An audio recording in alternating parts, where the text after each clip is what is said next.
Hello, this is AJ Macdonald with Macdonald Financial Services. Usually I have Devin here with me, but he is out on assignment. So next time you see Devin, ask him how Hawaii was. He was there for his anniversary.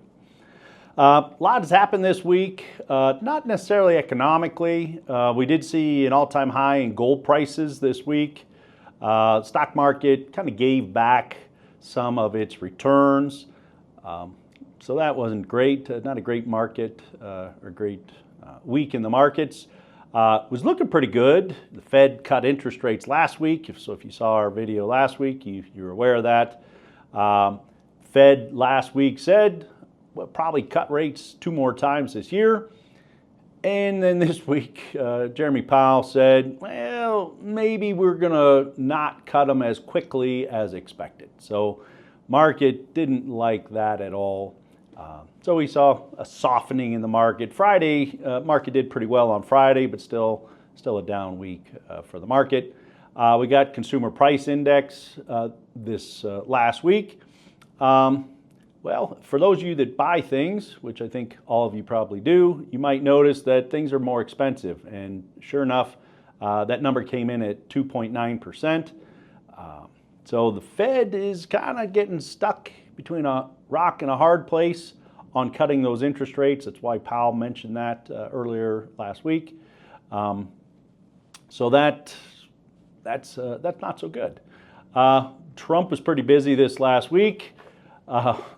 He kind of made the Justice Department indict former FBI director James Comey.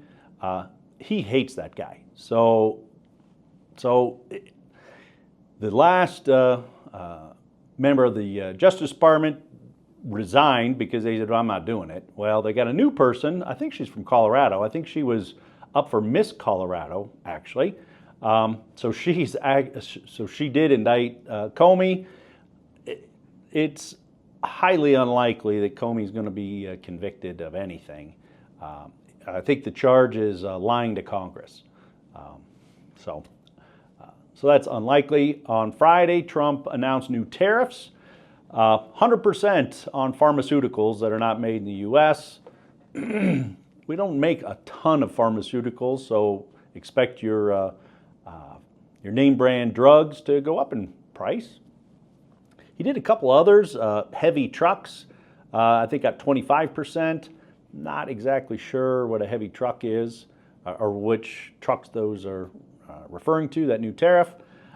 He did I believe it was a 30% on upholstered furniture. That seems odd to me. And then it was, I believe, a 50% on cabinets and vanities that are not made in the U.S. So that seems weird to me. But anyway, the market really didn't react to that. Those go into effect October 1st. So that would be this week on Wednesday. Also on Wednesday, very likely to see a government shutdown. So the Republicans have left. Trump has said, hey, I'm not even going to talk to the Democrats about extending the budget.